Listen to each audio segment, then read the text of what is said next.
Hello, we are going to talk about success being defined by you. So, the reason so many people get very upset or worn out by this process is they're constantly comparing their progress to others. They see somebody else who's losing weight quicker. They maybe have a chart that they're fixated on about a certain weight that they should get to. They hear of all their friends maybe doing something better than they're doing it. And they've got all of this comparison going on, whether it's an institution promoting a certain weight range that you should be in, whether it's, paying attention to your friends on social media who are also losing weight. And what the biggest change in my journey was when I started to define success for myself, when I stopped looking outside of me and I started looking at me.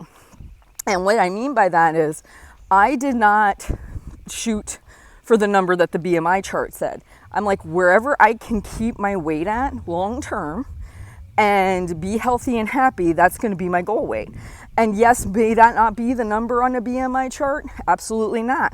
But if I have lost a tremendous amount of weight and I keep it off, that's the part that I find successful. Then when you think about comparing yourself to others, where other people are in their journey, their personal experiences, their cooking abilities, their fitness abilities, the way that they think about things, everyone is vastly different. So comparing yourself to somebody else makes no sense.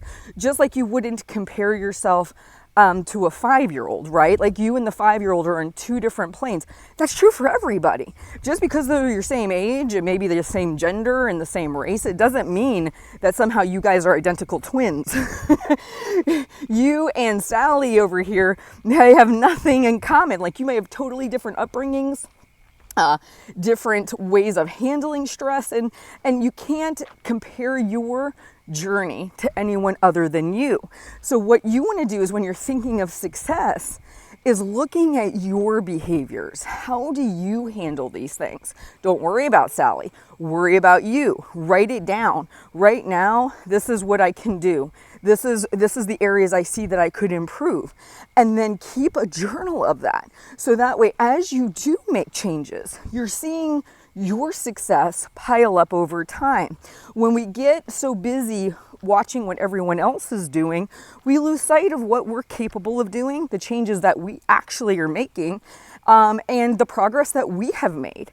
And so I want to encourage you, define success for yourself. Don't worry about what other places and institutions say you should be doing. Don't worry about what other people are doing. Start to become wildly crazy about yourself, what you're capable of doing, and the areas that you can improve on so you can see your success over time. And when it comes to a weight goal and kind of like where you finally settle in, make your mission a weight that you can maintain with enjoying your life. And that's the big one. Yes, you might hit the number on the BMI chart, but if you're white knuckling it every day and you can't go do anything fun and you're stressed beyond belief about it, then that's not a way to live. You've got to find a weight that you can hit, still have pizza with your friends, still go out for drinks on occasion, go to parties, do that kind of stuff. And may it be higher than the BMI chart? It might be. But that is, again, when you define that for yourself and you say, yes, I understand that's what the BMI chart says. But for me, maybe being 15, 20 pounds heavier than what they're suggesting allows me the room and the food to make my life enjoyable. And I'm okay with that. And it's really making peace with that part of it, not feeling this weird sense of obligation that you've got to match somebody else's criteria. All right, my dears, you have a good one. I'll talk to you soon.